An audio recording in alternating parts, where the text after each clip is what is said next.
Hey guys, Keaton here, and welcome to what I'm unofficially calling your weekly Thrown Down. So I can't think of a better name. Anyway, if you're new, this is our weekly look at the Nuclear Throne weekly updates, which come out.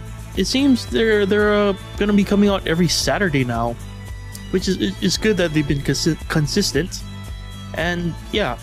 So before we get into what's new this week, let's take a quick recap at what happened last week. Now last week they added 4 new weapons: the wave gun, the plasma gun, the plasma cannon, and the sentry gun. And they also added a new skin for Plant and some new environmental decorations to pretty up your battlefields. There are also new mutation icons. There were various bug fixes and balances, as you would expect. You're a pretty run-of-the-mill update, which is a good thing. So, with that said, let's move on to what's new this week. New content this week. Some very interesting late-game additions have been made, I believe. First up, you can now visit the Crown Vaults. Now, I've been watching their Twitter feed, Vlambeer's Twitter feeds, and the occasional forum post talking about the Crown Vaults, but I'm not too sure exactly what's entailed in this Crown Vault. I don't know if it's maybe the new level, a hidden level, a secret level. I don't know.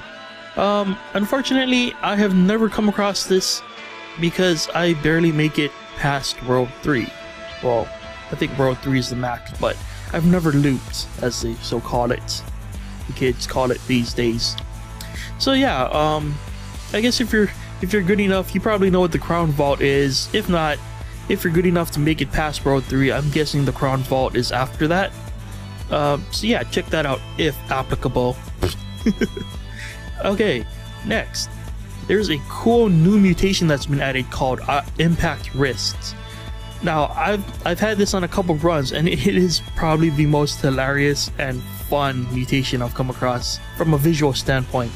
Now, what Iron Fist currently does is when a enemy dies, it'll just fling in a random direction.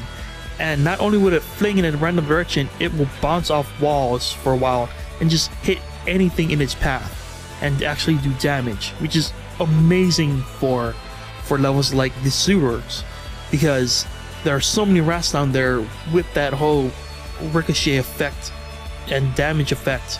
It takes out a lot of rats really quick, and it's really just it's a really fun thing to look at, and it's so satisfying when you're not good at the game and you just get this mutation and you just see it dominating things for you just to make that run that much easier. It's really cool. I'm pretty sure they're gonna be really tweaking this over the next few updates because it is kind of OP. It makes the sewers way easier, and I'm not sure that's exactly what they're going for, but it's a great addition nonetheless. Really happy to see that. Now the third update is really cool as well. It's nothing gameplay related, but Plant now has an idle animation on the character select menu, and it is hilarious. It's like, I think it's eating a bandit, but it's just so gruesome but so Nuclear Throne charming that it's just awesome. It's like these little touches that they're making that just keep things going, you know.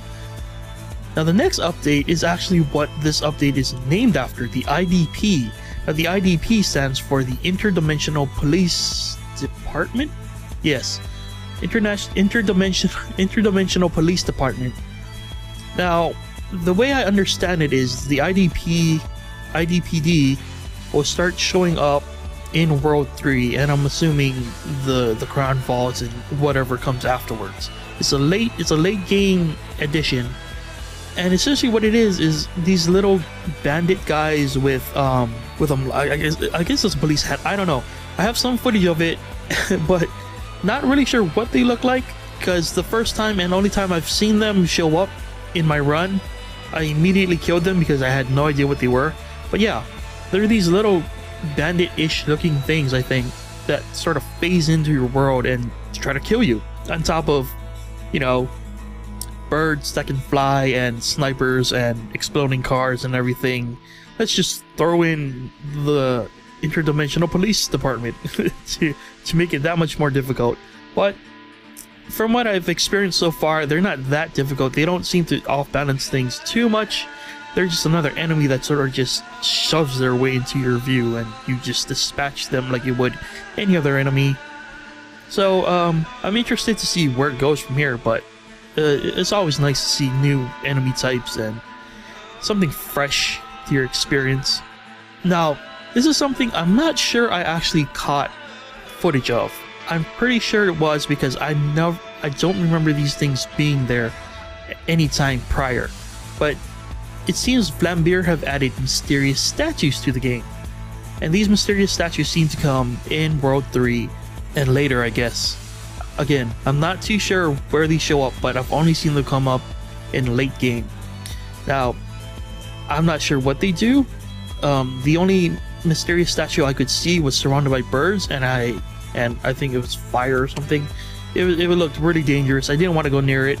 Didn't know what it did, but it looks like a giant, like maybe like a titan of some sort. I don't know, but it's really interesting. I'm really curious to know what this means for Nuclear Throne. You know, what will we be able to do with it? Is it just environmental? Is it just, you know, does it serve a purpose? This is interesting things to look forward to in future updates. I'm hoping they have a reason for being there and just not more clutter, you know. But let's move on to fixes and changes. Again, a lot of your typical balancing and fixing as you would expect from every update.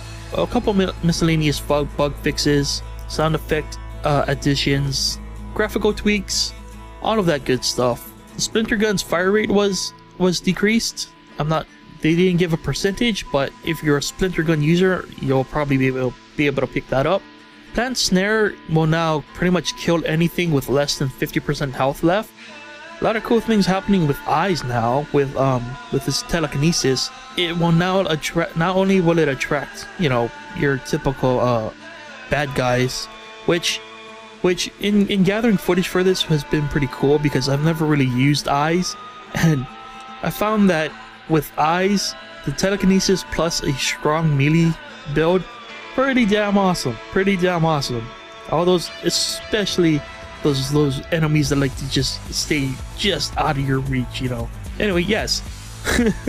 Telekinesis will now also affect small pickups and weapons. So that means that if there are weapons slightly out of your reach, just telekinesis, bring them towards you. You know, force grab and rule with an iron fist, eyes, whatever. This is pretty awesome. Telekinesis also affects flame traps and toxic gas. Now what this does is when you are in the vicinity of these dangers, the dangers will actually push away from you. So if gas is in your way, it'll disperse the other way, leaving you completely unharmed, which is awesome. It makes eyes pretty awesome right now, you know. So many more viable options with such a stronger emphasis on telekinesis, and that makes it really fun. And finally, if you're a fish player, you may be asking yourself, okay, Vlambeer, you've updated fish so that he rows in the direction that he's running in. So me, as Mr. Smarty Pants, what does that mean if I'm not moving? Well, Vlambeer have answered that, and anytime fish is standing still, wherever the mouse is, he will roll. So, if you're standing still and you roll, he'll roll in the direction of the mouse, which makes for some pretty funny pinball-ish moments. Okay, so my thoughts on this update. Very substantial update, in smaller ways than noticeable, but a lot of nice attention to detail, nice little changes that are appreciative to anyone who's really looking for them, you know. This one did not add any new guns, which is fine, you know. 4 guns in the last update, that should tie anyone over. But again, I have to say that I think the Vlambeer are focusing way too much on the late game content. And again, I don't want that to stress that I want the early game content to be flooded with nothingness. But let's look at the things that they've added. 60% of the new content is late game stuff. Now, I'm not saying that people who only play early game should get more emphasis on these updates and whatnot, but I am saying that anybody who's playing these are going to get discouraged if they don't see anything change in the early game too much. Now again, you know, there's only so much you can do, but I would like to see people be able to make runs through the early game with new things other than your typical machine gun, because a lot of my runs so far have been machine guns. Even with Robot, who's supposed to be able to pick up more rare items, I'm still getting a lot of assault rifles, SMGs, and machine guns, and those guns pretty much play the same way. I barely get laser weapons or anything. And again, I realize the balancing issue, but I would love to see them emphasis a little bit more on the early game that encourages people to, you know, keep going.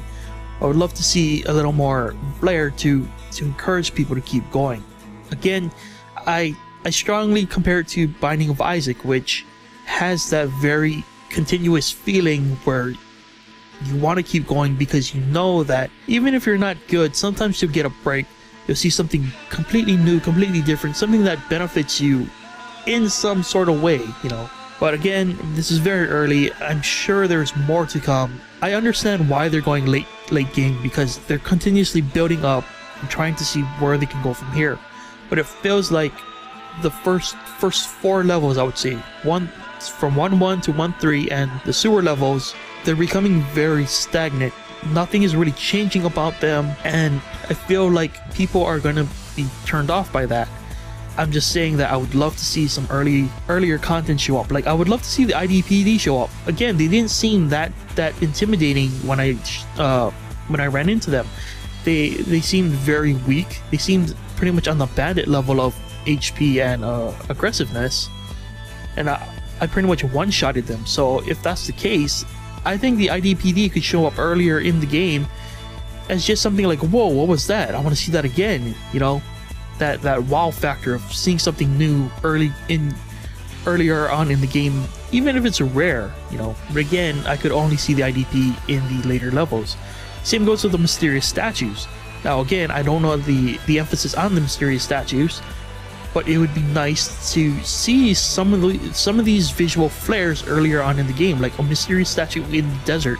That kind of makes sense. I don't know why they're only in the place with the car park and birds, and well, that makes sense, I guess, birds and statues. Anyway, yeah, what I'm saying is I would love to see more of these things. The things that don't seem to need to be in the later worlds, I would love to see some of them translate over to the earlier worlds, and I don't know if that is the case and I'm just not seeing them, but that would be nice to see. Now, speaking of the mysterious statues, again, I don't know what they do, but I'm assuming they're actual objects in the world. Now, the thing I feel that's happening right now is the levels are starting to get a little too cluttered. Pretty much every time I've come into the third world, I've been surrounded by cars, and those are really dangerous because they explode, and their explosion radius is really big, and that's really concerning. And coupled with like fire traps and giant wheels and God knows what else they keep adding, it's getting really cluttered. And I like the visual flair, but I really wish they would stop shoving so many things into the world, because it is getting crazy. And when it's things like cars, that is very frustrating. And something I forgot to mention, they changed the mutation of being invulnerable to explosions to just you take slightly less damage from explosions, which again is kind of a bad thing because they spawn so many cars, and the snipers, you know, the snipers can shoot you far away. They do a lot of damage, and when you shoot them up close, they explode, and a lot of that is getting kind of frustrating to deal with. But yeah, I'm going a little on a tangent there. But yes, so let's see if I can sum this up. I like the additions. I wish that if these additions do not necessarily have to work only in later worlds, I hope they start showing up earlier. Like, I would like to see the I.D.P show up much sooner if in fact they're weak enemies, you know. they felt like weak enemies, I think they should show up. If that's the case, they should show up earlier. That also goes for the mysterious statues. Anything that would sort of keep people going to be interested, you know, not only from a gameplay standpoint, but from a visual standpoint, I think would be really cool. That's half the fun of learning Binding of Isaac, is just seeing how messed up Isaac gets from all the power-ups, you know. That's another reason that I think a lot of people like to play Binding of Isaac, is just to see how messed up you can make Isaac look based on the power-ups. Now, I realize Vlambeer have already shot that idea down. I'm not saying make mutations show up on every character. I'm just saying that visual flair sometimes goes a long way in a roguelike-like game like this, you know.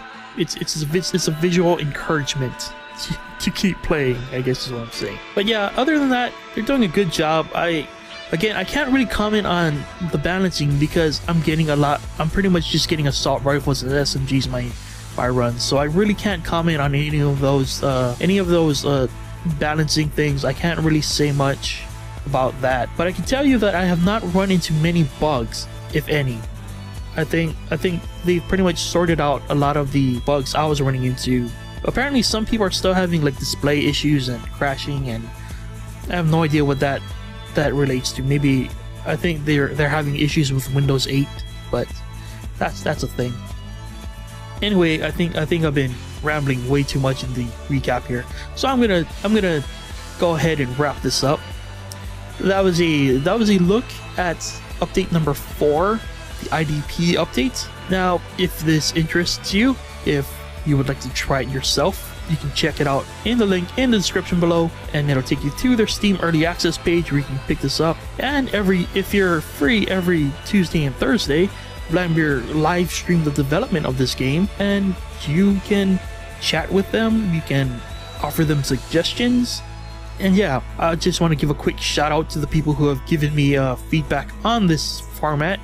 I'm glad that you guys like it. I'm glad that you guys like it more than me just playing the game randomly. I hope you guys were legit with your feedback, because this is the format we're going with now. Yay! And yeah, we're gonna continue to make this better every single week. So get in touch with us if you have some suggestions, ideas, whatever you think, but make this little update show thing better, and we'll take them into consideration, and we'll try to improve it, so the people out there still on the fence, maybe we'll be able to convince those people to hop on over and join the party. Thanks for watching, hope you enjoyed it, and I'll catch you guys next time. Bye!